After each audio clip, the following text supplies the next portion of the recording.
There is power in the name of Jesus. Oh, there is power in the name of Jesus.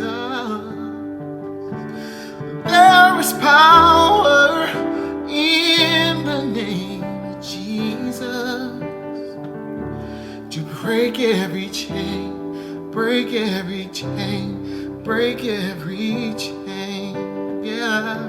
To break every chain, break every chain, break every chain.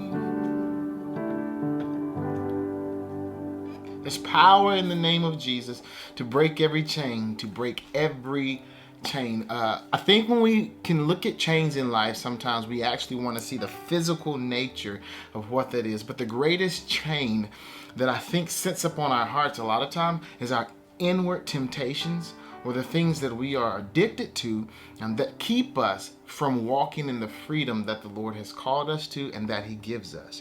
In Psalm 68, verse 6 says this: God settles the solitary in a home, and He leads out the prisoners to prosperity, but the rebellious dwell in a parched land. I believe for myself in my life, there has been times where I have sought after the Lord in a way that I just knew or felt like there should be a shift, there should be a change within me or with my surroundings or with what's happening in my life. But then I still feel bound to something. I still feel like I am not able to freely run. I'm walking, though in my heart and in my mind I'm wanting to jog, but my body feels like I'm confined. The place where I ended up finding that freedom was searching myself and acknowledging the places in my life where I'm doing what it basically is saying here at the back end of 6, the rebellious dwell in a parched land. I had aspects of my life that were still dwelling in my own space, in my own right, in my own choices, in my own way.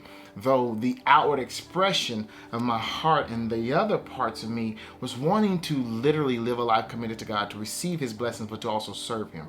When you have the two, there is definitely going to be a tension there. And in the end, a lot of times the enemy outweighs, especially when it comes to our inward temptations and our insecurities and our struggles. The enemy outweighs us every single time. We are unable to defeat Satan alone. That is the purpose of the Lord coming along. So a lot of times you can lay down whatever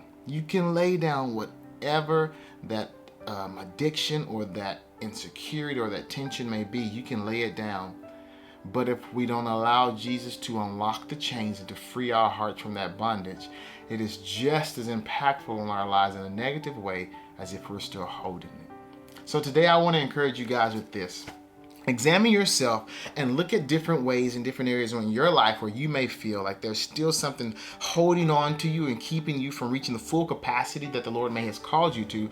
But also remember what areas of your life that you may be rebelling against the Lord, that if you release that and allow the two to come together, you will be a prisoner that He has freed, and you will be able to walk in that freedom. You will be able to explore the land that He has promised you, whatever it may look like. I hope this blessed you guys, and thank you so much for journeying with me today. Have a blessed day, and I'll see you tomorrow.